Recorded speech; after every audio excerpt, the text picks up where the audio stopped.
Hello, আসসালামু আলাইকুম। আমরা বর্তমানে একটি মাল্টা বাগানে আসছি। এটি হলো ভিয়েতনাম মাল্টা। এটি অনেক সুস্বাদু, অনেক রস। সাধারণত বাড়ি ওয়ানের থেকে এটার ভিতরে অনেক বেশি আপনার রস হয়। এই মাল্টাগুলা আসে অনেক বেশি, 12 মাসি মাল্টা।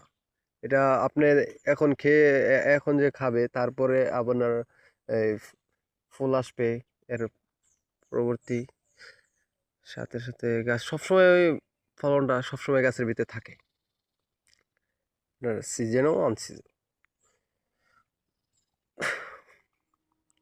এই ভিয়েতনাম মালটা চারাগুলা আমরা বিক্রি করি পাইকারি এবং খুচরা। যদি আপনাদের চারা এগুলো লাগে তাহলে আমাদের কাছ থেকে সংরক্ষণ করতে পারেন।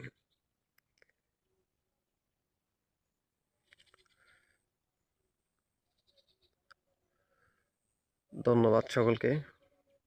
আসসালামু আলাইকুম।